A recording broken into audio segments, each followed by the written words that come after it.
L dan J Channel. Kisah ini dimulai dengan perjalanan seorang lelaki tua yang merindukan putranya dan bermaksud ingin mengunjungi rumahnya. Namun setelah sampai ke rumah anaknya yang bernama Fikar, ternyata Fikar sedang bekerja yang lumayan agak lama pulangnya. Di rumah itu hanya ada sang menantu yang bernama Ririn. Ririn ini orangnya jutek dan sering mengeluh. Yang ada malah disambut keluhan tentang suaminya. Ayah Fikar pun berasa kasihan dengan Fikar yang dibuka kejelekan rumah tangganya oleh istrinya sendiri. Dia pun tidak dijamu apa-apa, minum pun tidak. Lalu ayah Fikar izin pulang dan berpesan kepada Ririn kalau pintu yang dia pegang harus segera diganti. Ririn pun mengangguk dengan agak bingung dengan ucapan mertuanya. Setelah menunggu beberapa lama, Fikar pun pulang, tanpa disambut kehangatan yang ada hanya keluhan dan wajah yang tak enak dipandang. Bahkan berulang kali Ririn minta untuk diceraikan, namun Fikar masih tetap ingin bertahan.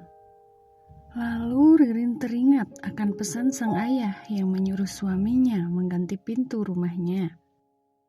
Seketika mendengar itu, Fikar tahu maksud ayahnya. Namun dia berpura-pura tidak tahu. Dia hanya menanyakan apa yang dikatakan Ririn kepada ayahnya. Dengan tanpa rasa bersalah, Ririn menceritakan kehidupannya yang susah dengan Fikar. Dengan seperti itu, siapa tahu ayah mertuanya akan membantunya. Fikar pun geleng-geleng kepala mendengar cerita Ririn. Lalu dia pun berkata sambil membentak Ririn, kalau yang dilakukannya itu salah. Ririn pun menantang pisah dengan bentakan Fikar yang selama ini tidak pernah dia lakukan. Kali ini habislah kesabaran Fikar. Fikar pun menyetujui permintaan Ririn. Sambil emosi, Fikar memberitahukan bahwa pesan yang disampaikan ayahnya adalah untuk menceraikan Ririn. Ririn pun bergegas mengemasi barang-barangnya. Dia berkemas bukan untuk kali pertama, tapi hal itu sudah terbiasa dilakukan Ririn di saat mereka bertengkar. Tapi selama ini Fikar selalu menahannya. Dan sekarang Fikar membiarkan istrinya itu pergi. Dan sebelum sampai keluar rumah, Fikar menyampaikan talak untuk yang terakhir kalinya. Ririn pun tak peduli. Dia keluar rumah dengan sejumlah uang yang telah diberikan Fikar untuk terakhir kalinya. Tak berselang lama, Fikar pun berkunjung ke rumah ayahnya. Di sana ada adiknya beserta istrinya. Lalu Fikar mengambil kesempatan bercerita tentang perceraiannya kepada sang ayahnya.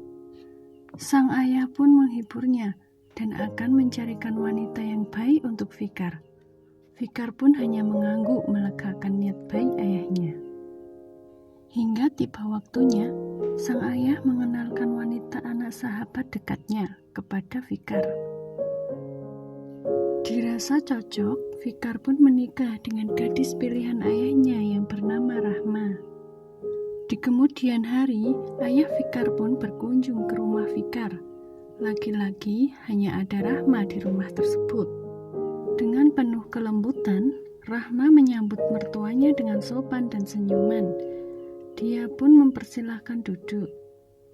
Tak tega melihat ayah mertuanya yang tampak kelelahan, Rahma pun bergegas izin untuk menjamunya. Dia keluar lewat pintu belakang menuju rumah tetangganya yang mempunyai warung sembako. Dia lalu memohon agar bisa berhutang dulu.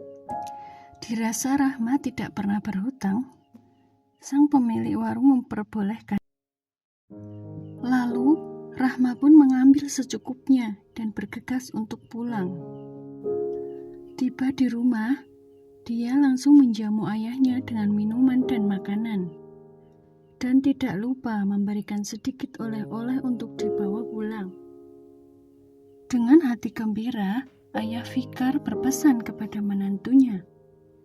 Dia berpesan agar pintu di rumahnya jangan diganti. Rahma pun mengangguk tanpa menanyakan apa maksudnya. maksud pesan itu. Hingga tiba saatnya Fikar pun pulang. Rahma pun menyambutnya dengan penuh kehangatan. Fikar merasakan lelahnya hilang melihat Rahma yang bergembira menyambut kepulangannya. Rahma pun menceritakan pesan ayah mertuanya yang dirasa aneh untuknya. Kalau pintu di rumahnya itu jangan diganti. Fikar pun dengan tersenyum menjelaskan apa maksud ayahnya itu. Maksud dari pesan ayahnya adalah dia merestui hubungan mereka dan menyukai Rahma.